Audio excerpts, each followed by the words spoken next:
Apéro spécial draft 2021. Bam, ça va mettre des coups de latte. Des gros coups de latte, ok. On n'est pas du Voilà, tout sur le même mood que l'apéro qu'on vient de faire, Alex. exactement.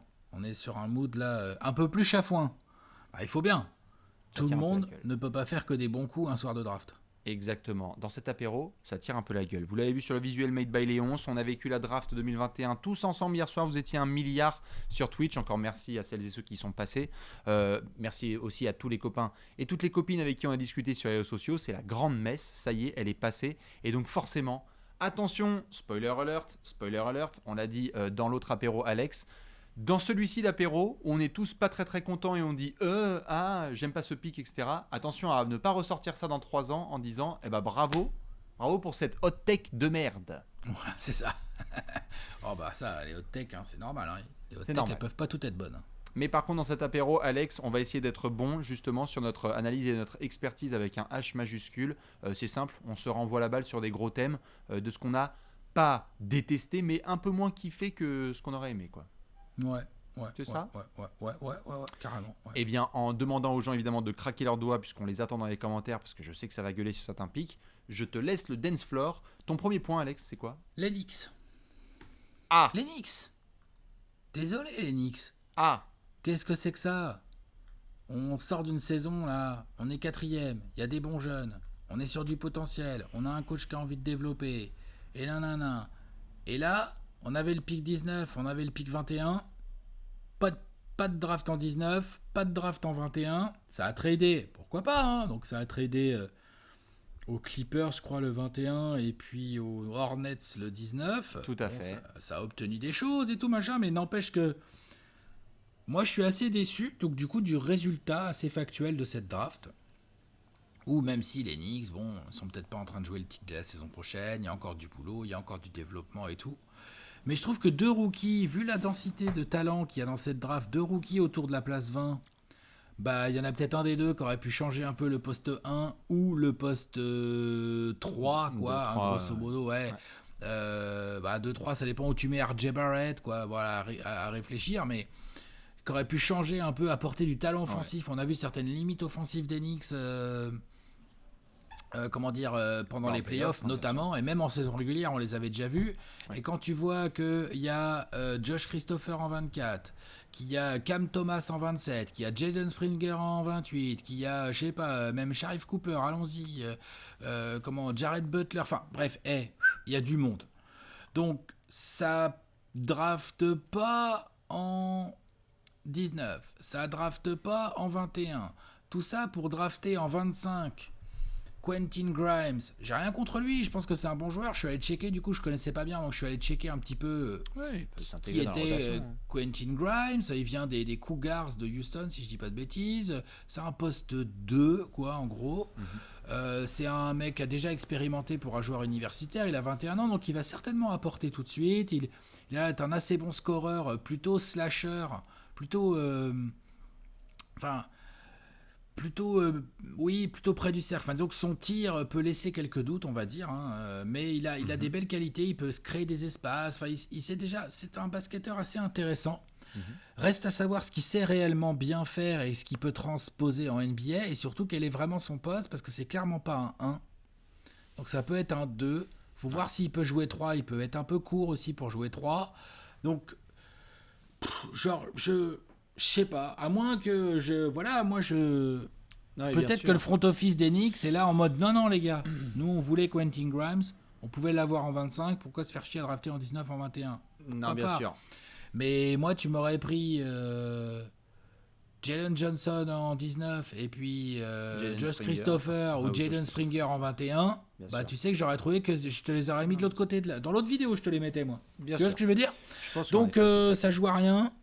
Mais là, je sais pas, je suis pas fan. Là, ils vont encore se retrouver à devoir bricoler sur la free agency avec un pouvoir d'attraction pas non plus dingue. Avec une. Enfin, non, je suis pas fan.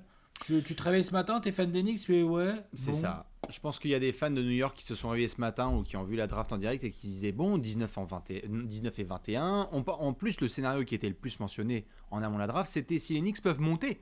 c'était pas forcément de descendre. Le scénario, il avait été envisagé que les Knicks puissent descendre à la draft, mais on parlait plus de faire un package pour essayer de monter et d'ajouter un joueur de talent à cette base avec RJ Barrett et Julius Randle. C'est vrai que moi aussi, il y a de la déception, qu'il y a le fait aussi qu'on est en début aussi de nouvelles situations à New York. Alors, il y a eu des très bons choix de la part de Leon Rose et du management pour ce qui est de prendre Tom Thibodeau, de miser sur Julius Randle, alors que nous, pendant les previews de l'année dernière, on était un peu dubitatif, de prendre Emmanuel Quickley, mais Obi Toppin, il a fait une bonne fin de saison, à voir ce que ça peut donner.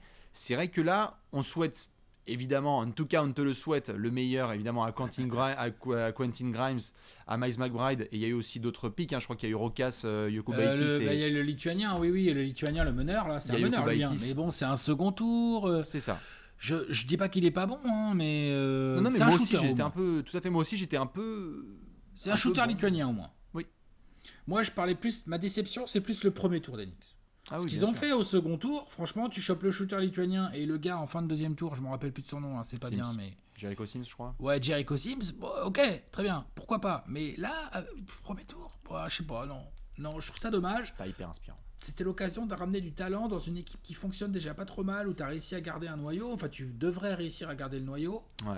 Je sais pas. Je suis un peu déçu. Il y a peut-être qu'il y a un côté un peu de Thibodeau avec cette draft. Peut-être que aussi on va voir un peu plus par la suite si ce sont des choix vraiment du management ou en concertation un peu plus forcée de la part de Tibbs. Ce sera à vérifier. Dans tous les cas, je pense qu'il y a beaucoup de fans des Knicks qui vont être d'accord, Alex, avec nous sur le fait qu'il y a de la déception dans cette draft 2021. On attendait un peu mieux. C'était New York, on attendait un peu mieux. Ouais, on attendait mieux, clairement mieux. Voilà. On verra ce que ça va donner l'an prochain, mais ils viennent de faire top 4. L'objectif, ça serait de continuer sur cette pente, mais attention, parce qu'autour, il y a des gens qui se sont renforcés de manière sérieuse. Et je rappelle qu'ils avaient les Celtics, le Heat derrière eux. Enfin, les Hawks, attention, quoi. Complètement. Attention. Est-ce que tu veux une franchise qui a déçu aussi ? Ah bah, je pense qu'il y en a quelques-unes autres, ouais, bien sûr. Ouais. Je vais devoir mettre ma capuche. Ouais. Qu'est-ce que c'est que ce merdier à San Antonio ? Pourquoi ? Comment ? Quoi ? On est en pick 12, on est là et Dieu sait s'il y a du talent et du potentiel chez Joshua Primo, un des joueurs les plus jeunes de cette draft. Je suis désolé, sur tant de points, je pense qu'il y a eu des fans des Spurs qui se sont dit « What the fuck ?» Et quelque part, par rapport à certains picks qui ont été faits ces dernières années, qu'est-ce que c'est que cet anti-karma qui est en train de nous tomber sur la gueule, là, après avoir fait que des bons choix pendant 20 ans ? Évidemment, Keldon Johnson, c'était très bien. Et il y a eu aussi des choix de fin de premier tour avec des Dejounte Murray et aussi du Derrick White où c'était formidable. Mais là, Joshua Primo, déjà absolument pas annoncé en pick 12 dans je sais pas combien de mocks je me suis bouffé pendant un mois, mais c'était plus du soit début de second tour, soit fin de premier tour. Primo, on le voyait vraiment dans ce range-là. Donc soit San Antonio a vu un truc que personne ne voit, et à ce moment-là, je m'incline totalement. Ou alors, il y a un côté un peu on parlait hier, Alex, en live, du fait que San Antonio avait des joueurs extérieurs, qu'on a certes des garçons à développer, comme Dejounte Murray, Derrick White, Lonnie Walker, Devin Vassell et Keldon Johnson. Et là, le problème, c'est ça. On rajoute un guard. C'est le profil. Genre, moi, j'ai l'impression de revoir Dejounte Murray, là. Pas toi ? Ou en tout cas un guard dont on espère qu'il va toucher un espèce de plafond de superstar. Un mec long, défensif, quoi. Je schématise un peu, hein, parce que bien sûr il a beaucoup de potentiel et tout. Mais donc oui, non, moi aussi j'étais surpris. Hein. Moi quand j'ai vu comment ça se bricolait en 12, je m'attendais pas du tout à vous voir prendre un joueur extérieur. Moi je m'attendais à voir les Spurs prendre, je sais pas moi, qu'est-ce qu'il y avait de dispo là. Je regardais ça tout Alperen Sengun, on en avait parlé dans la mock. Voilà. Et après je sais qu'il peut y avoir des fais péter Sengun, fais même péter Kai Jones en 12. Je m'en fous, ça me va. Et limite ou si Isaiah Jackson, enfin voilà. Tout à fait. Ou limite si on est trop blindé sur les ailes, garde l'asset Moses Moody. J'en sais rien. Il y avait beaucoup de situations. En fait, je me suis dit c'est pas possible. Mais de tous les noms que j'avais pu imaginer avec les Spurs, mais jamais j'avais mis Joshua Primo.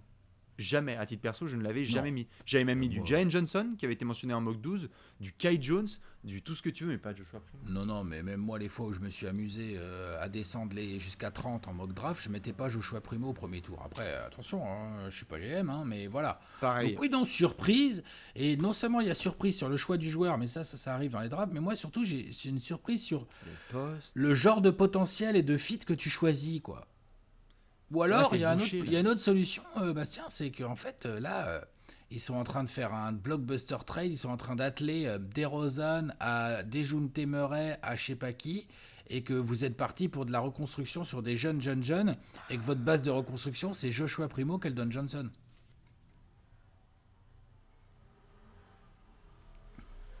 Et c'est la fin de cet apéro de merde. Non, mais tu vois, c'est ça le truc, c'est que je peux entendre tous les scénarios, mais merde, là franchement j'ai vu ça. Encore une fois, en tout cas on te le souhaite, je lui souhaite la meilleure carrière possible, Joshua Primo, et j'aimerais qu'il me montre à quel point justement au Canada on forme des pépites et que lui aussi, avec un des meilleurs noms de toute la draft, il puisse cartonner total. J'espère. Juste là, il n'y a pas l'endroit pour s'exprimer. On va parler après d'une franchise californienne qui a des couronnes où on essaie de savoir si un garçon qui va pouvoir s'exprimer. Ça a créé des débats, on va y venir.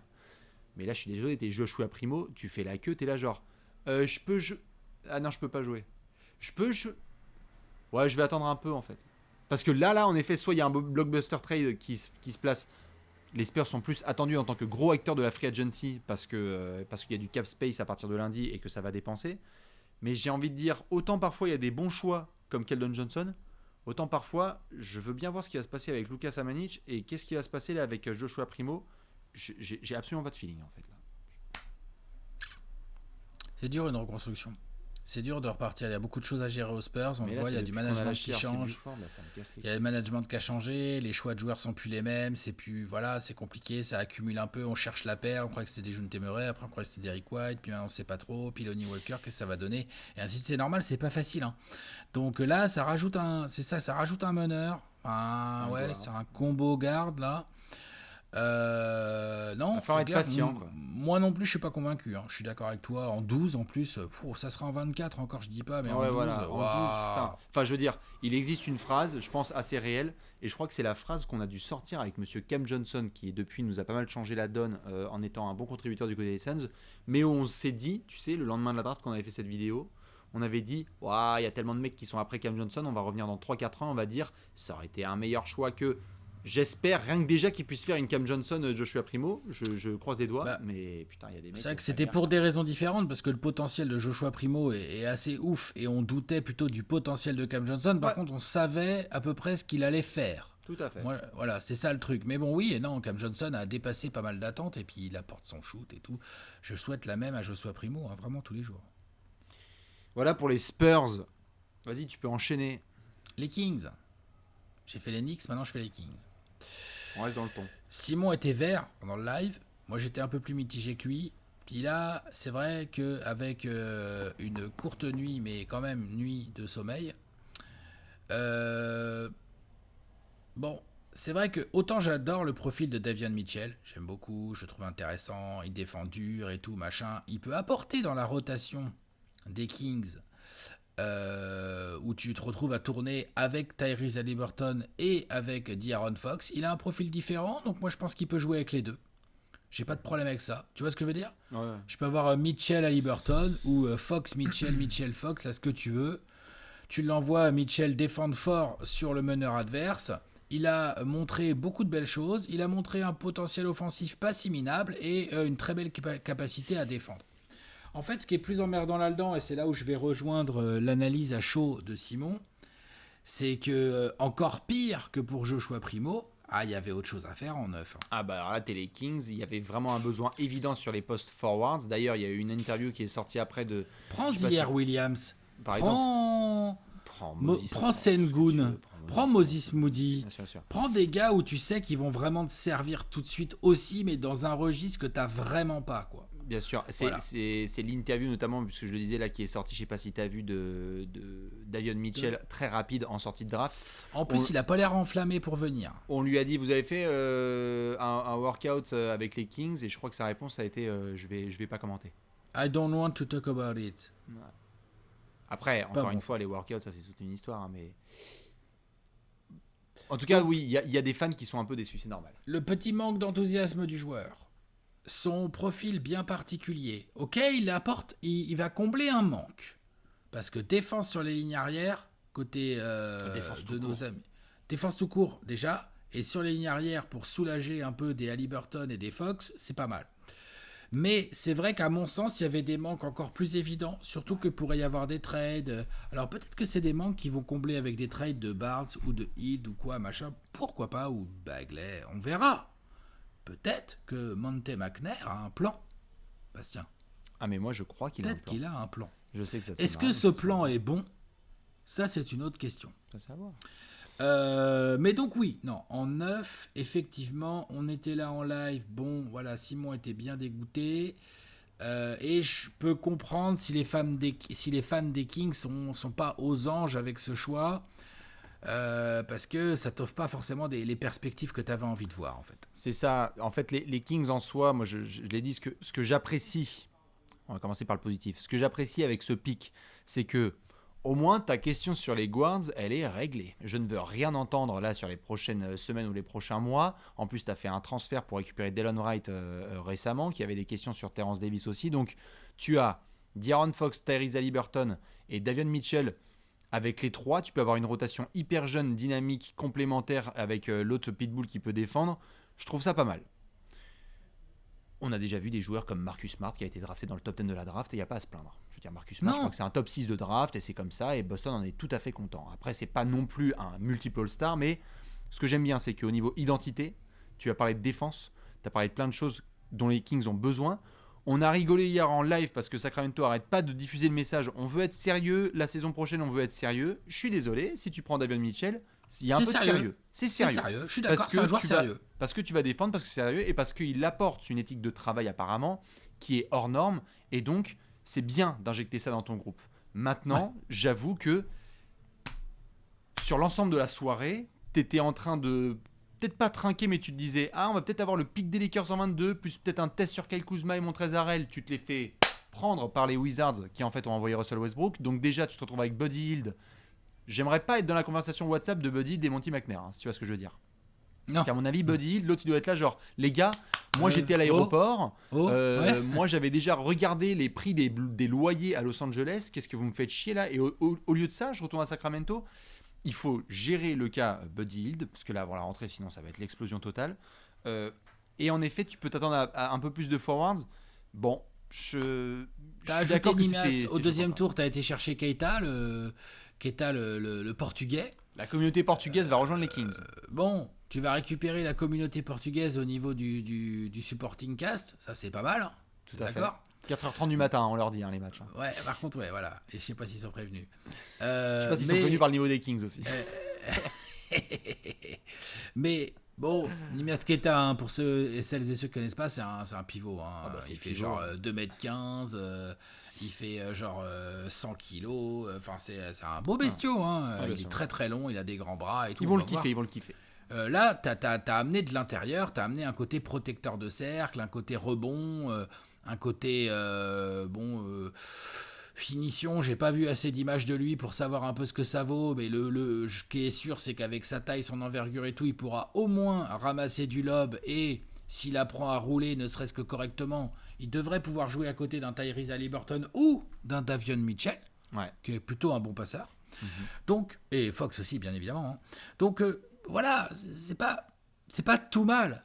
Mais c'est vrai que ce Davion Mitchell en 9, là, ça va laisser un sale goût, ça, je pense. Ça sent le truc amer. Ça sent peut-être le truc qui va un petit peu les faire bader, surtout s'il y a un garçon qui fait une meilleure carrière après et que les fans des Kings, on le sait, vont s'amuser à séquencer ça et faire putain, vous voyez bien que Sengun, on aurait dû le prendre en 9. Ça aurait pu être comme ça. Et puis aussi, ils se sont retrouvés un petit peu dans un espèce de corner.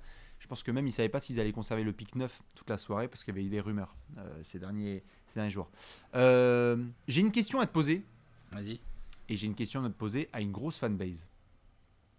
Qu'est-ce qu'on pense du combo loterie et draft du Thunder de Sam Presti? Je m'explique, avant de te laisser la parole. Josh Giddey est récupéré en 6, très fan du potentiel, et sacré swing pour essayer de faire jouer l'Australien en second point créateur aux côtés de Shai Gilgeous-Alexander. Il y a un talent énorme, il est ultra jeune, j'adore Josh Giddey, c'est pas contre lui. J'aime beaucoup aussi Treman en 18, c'est parfait. Mais au global, il y a un sentiment un peu bizarre. Déjà à la loterie de ne pas avoir été top 5, derrière de ne pas avoir fait peut-être un peu mieux avec tes pics 18 et 16 où tu pouvais monter. Je ne sais pas quel est mon ressenti global sur la draft du Thunder. J'aime beaucoup les deux garçons qu'ils ont au premier tour, mais je m'attendais à mieux il y a quelques mois. Bah, disons que quand tu regardes la saison dernière du Thunder, où, bon, Ils ont tankouillé assez rapidement, même tanké de manière fort assez rapidement et tout, mais tu te disais quand même, dis donc, il y a déjà une base d'effectifs, tu peux gagner des matchs, Shai Gilgeous, Lugensdort, puis il y a ci et ça qui se passe, le petit Malédon, Pokusevski qui commence à éclore et tout. Oui. Donc je pense qu'il y a eu une grosse déception derrière à la loterie surtout, où ils ont tanké, ils se sont dit putain on a tanké comme des porcs, tout ça pour être 6ème. Fait chier, tu vois. Je pense que Sam Presti s'imaginait déjà pouvoir choper un Evan Mobley ou un Jalen Green et plus si affinité. Oui. Bon, c'est pas le cas. Et du coup, effectivement, je vais complètement te rejoindre. Moi, j'ai pas trop compris en fait. Ouais. Autant je vois bien le délire, le talent incroyable de l'Australien, la Josh Giddey.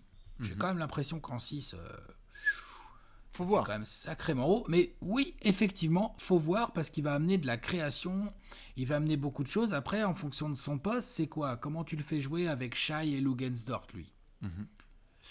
Parce que c'est un 2-3, non, Josh Giddey? Ou j'ai rêvé? Oui, c'est un 2/3, mais surtout un 2-3 qui essaie de jouer un. Ouais. Donc ça veut dire que, voilà, c'est ça. Donc on va voir comment ils vont nous allier tout ça. On va voir comment Josh Giddey va réussir à s'intégrer et tout. Mais c'est vrai que on s'attendait à ce que Presti soit plus actif. On s'attendait à ce que Presti soit plus agressif et tout. Et j'espère qu'il va pas nous faire un petit syndrome à la Danny Ainge. Tu sais, le syndrome en mode genre j'ai les pics de draft.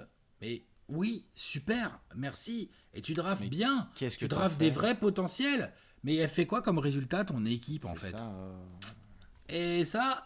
Attention à ça, parce que là, Shai Gilgeous-Alexander, il a envie de devenir All-Star. Lugensdort, on voit bien la mentalité du pépère. Il n'est pas là pour traîner dans les bas-fonds ad vitam aeternam, il est là pour se donner 100 euros pour son équipe et pour gagner des matchs.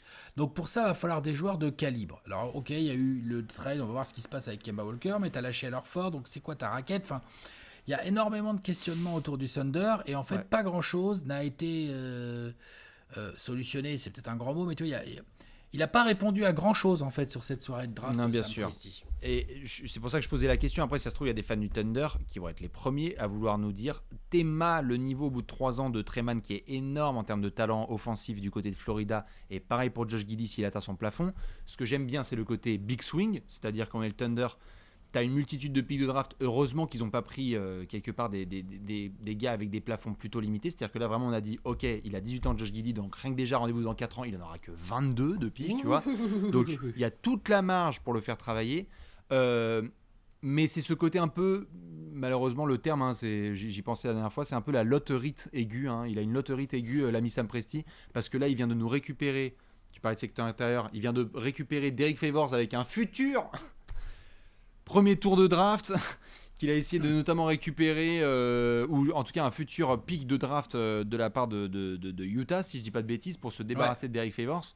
Et donc, oui, en effet, extraordinaire, les posts Twitter et les émissions, on voit le descriptif total des pics de draft de Sam Presti, formidable et tout. Il a encore 28 machin et tout. C'est dingo, mais en fait, là, genre, je pense qu'on a vu certaines prémices qui sont peut-être pas super cool, c'est que quand tu es allé toquer à la porte des Pistons, des Cavs et des Rockets, ils ont fait ouais, en fait, je suis pas très intéressé. Genre, tu peux me donner peut-être 27 pics de draft, mais en fait, je crois en mon présent et à ces joueurs qu'on a analysés. Et en fait, je vais les prendre. Donc, va marchander ailleurs, en fait. Et attention à Sam Presti, ouais.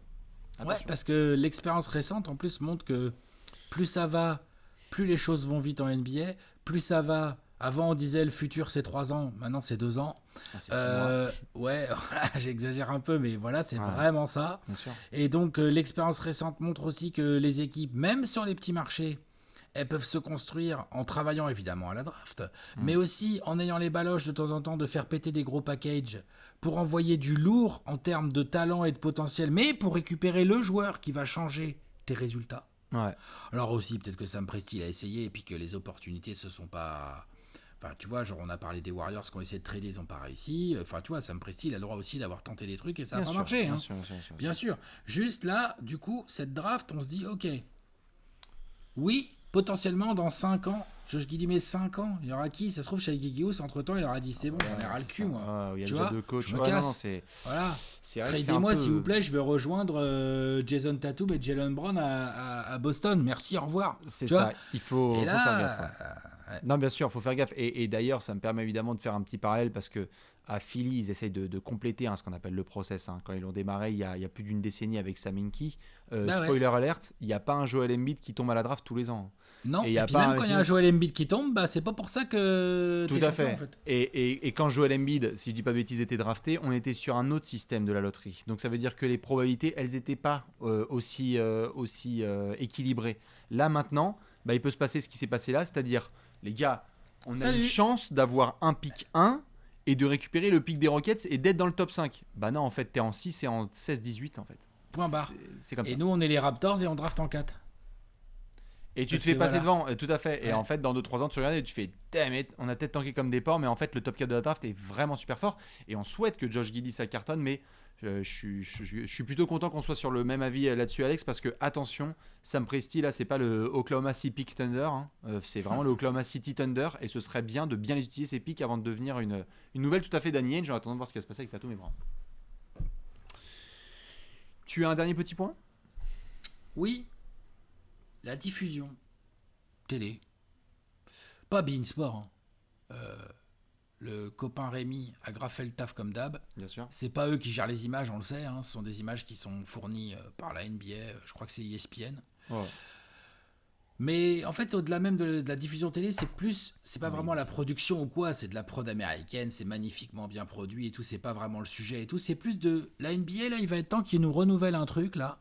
C'est ces histoires de casquettes et d'annonces de trade là. Ouais, hier soir, du coup, ça visuellement. Je veux dire, il y a je sais pas combien de gars là qui sont montés sur l'estrade, serré la main d'Adam Silver, ils avaient pas la bonne casquette et on le savait depuis 3/4 d'heure. Tu vois ce que je veux dire? Enfin, j'exagère, mais vous voyez ce que je veux dire. Aujourd'hui, beaucoup de gens sont là, ont les notifications de Shams, de Adrian Wojnarowski, de d'autres gars, de je sais pas moi, Sam Amick, Mark Stein, enfin qui tu veux, Mark J. Spears ou quoi. Tous ces gens là, tous ces insiders américains qui balancent des infos et sur les pics et sur ce qui va se passer et les trades qui sont joués.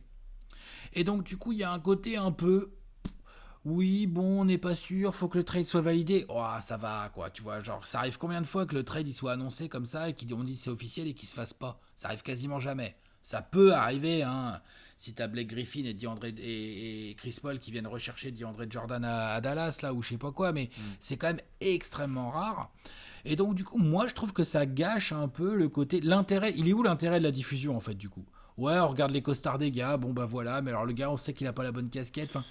à un moment, Adam Silver, il annonce un trade, mais en fait, on est déjà au courant depuis combien de temps quand il annonce son trade? Genre quoi, Adam Silver, il est au courant après nous, alors? Non. C'est quoi le délire? C'est pour le faire de manière protocolaire. Ça fait 2-3 années là que ça me titille. Là, cette année, vraiment, j'étais là, genre, non, mais c'est... Genre, quel est l'intérêt réel, en fait, de ce truc-là, quoi, de la diffusion télé de ce truc, si c'est pour avoir quelque chose qui ne correspond pas à la réalité ou qui est très en retard de l'actualité, quoi. C'est vrai qu'il faudrait le mettre à jour. Il y a notamment, je te suis, hein, évidemment, il y a ce côté spoil, no spoil. En plus, nous, on l'a vécu hier, évidemment, avec Léonce, à qui je fais la bise, parce qu'à la modération, forcément, quand on a des pics de draft qu'on connaît depuis un quart d'heure, en fait, nous, on doit se dire, genre, stop les notifications et on suit ça à l'ancienne, c'est-à-dire vraiment tu n'as pas les notifications et tu découvres les pics de draft, donc du coup bah ouais, Josh Giddey en fait t'es vraiment surpris parce que tu t'attendais pas à ce qu'il soit en pick 6 et pour aller dans ton sens, moi c'est même carrément sur le contenu global, c'est-à-dire que on a eu une espèce de mouvance NBA Awards, on a essayé de voir ce que ça pouvait donner et moi je comprenais ce que la NBA voulait essayer de faire, même si j'appréciais pas, qui était un peu plus un côté mainstream, genre on va essayer de mettre des humoristes, etc. Là j'ai l'impression qu'on s'éloigne du basket, c'est-à-dire qu'en fait il y a des prospects, ils débarquent et tu apprends plus d'infos sur le fait que il a un anaconda, il porte des Air Jordan 11, il fait des albums et de rap il adore, et tout, il adore en fait Mariah Carey, que en fait il est très très bon sur pick and roll.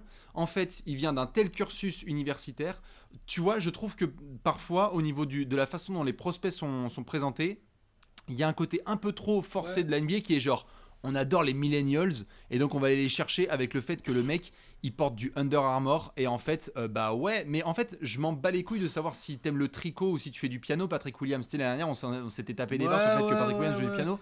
On était là genre je veux bien l'apprendre dans un article, peut-être en découvrir plus sur ton background, mais en fait, explique-moi en quoi la relation entre Ja Morant et son père, par exemple, elle est profonde et importante, tu vois. Et puis, si toute la sphère médiatique est au courant d'un trade, dans la salle, ils ont pas l'air de l'être. C'est ridicule. C'est quoi le truc? Gros plan sur Spike Lee.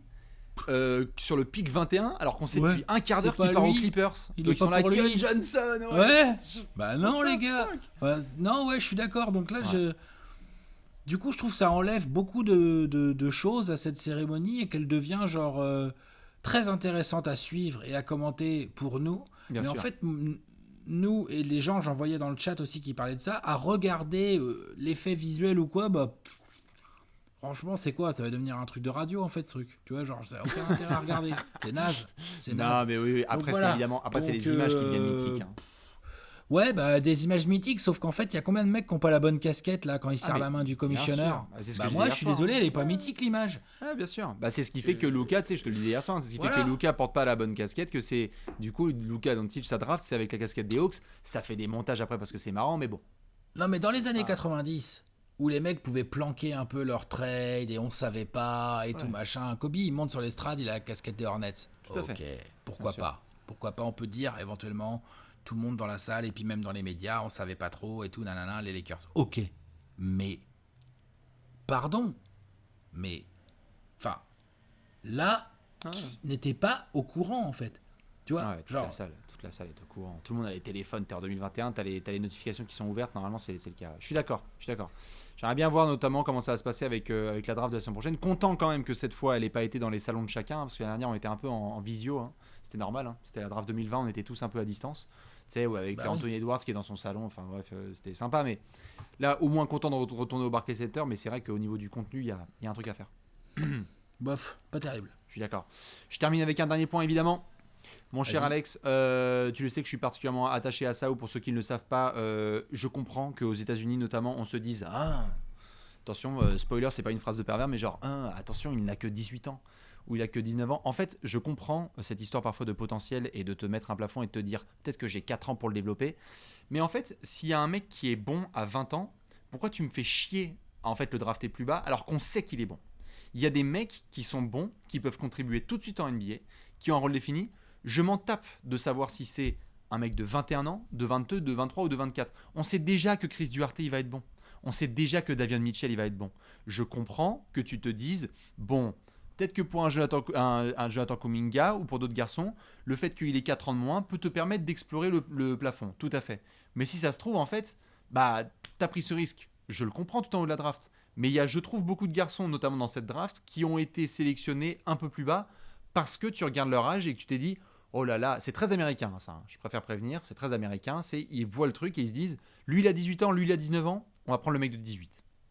Ouais. Moi j'avoue que je fonctionne différemment, je me dirais Limite plutôt... les mecs de 20 ans, c'est oh là là, Limite, c'est mal est foutu, Il tu est en vois. haut, il est dans son prime déjà, tu sais. C'est ça, donc tu vois, Jared Butler par exemple, qui lui aussi est un peu âgé, Ouais, quand ou tu Sharif vois... Cooper. Oui, tout à fait, après lui il a fait une seule, je crois il a fait une seule saison à... Ouais, mais je crois qu'il a 20 ans. Mais il a 20 ans tout à fait. Quand crois. tu vois ce qui s'est passé avec, même, on en discute, hein, on verra ce que Quentin Grimes apporte à New York. Je trouve que souvent, on est un peu trop dans le freshman. Wow, il a que 17 ans écart. Très bien. J'adore le potentiel des gens, mais j'aime surtout voir les gens qui ont du basket. Et si tu as du basket et que tu peux l'apporter, c'est pour ça qu'on parlait des Kings tout à l'heure, je suis bien content de leur pic au final, c'est qu'en fait, tu sais déjà ce que tu vas avoir et il y a un bout en plus à développer. Tu parlais de Moses Moody, par exemple, qui a fait un cursus court, hein, mais qui a au moins une chose claire et nette sur laquelle tu peux te baser, et il y a encore un bout de potentiel. Je trouve ça un peu dommage qu'on dise soudainement, bon bah t'as 23 ans, désolé tu es hors circuit, on devrait retenir la leçon de Damian Lillard, on devrait retenir la leçon de certains gars qui débarquent après 3 années universitaires, et en fait tu peux être quand même un énorme joueur NBA. Et même sans aller jusqu'à Damian Lillard, hein, Malcolm Brogdon, Michael Bridges. Pardon, mais Bah ouais. c'est des garçons, ils sont pas arrivés en NBA à 19 ans. Bah, il ils est ont où fait un- Zaire Smith? Enfin tu vois, c'était Zaire Smith qui a été pris devant. Ouais.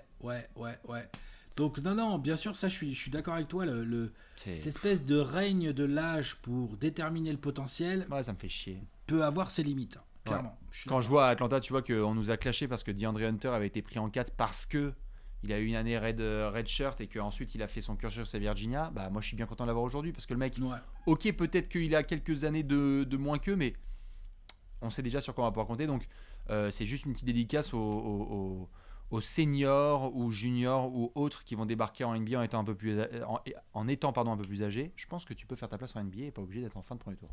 Ouais, je suis d'accord. Je suis complètement d'accord. Un autre petit point ou non, on est bon? Écoute, j'ai l'impression qu'on a bien fait le tour. On a bien rodé, on a fait le tour. On Bien a sûr. bien... Ouais. Non. Bah, c'est déjà pas mal.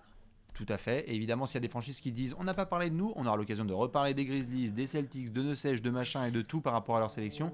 Et on va se lancer dans la free agency tranquillement. Tout à fait. On va surveiller l'équipe de France de basket aussi, Yes, d'un sir. œil vite fait, là, hein, quand même, parce que j'ai l'impression qu'ils ont l'air déterminés, nos garçons. Enfin bon, bref. Exactement, plein de choses à suivre. On Et va s'occuper. tout à fait. Et retenez-le bien évidemment pour finir, du 8 au 17 août, Summer League de Vegas. Ça y est, la normalité revient. Donc, Free Agency suivi par la Summer League, suivi par une saison de 82 matchs.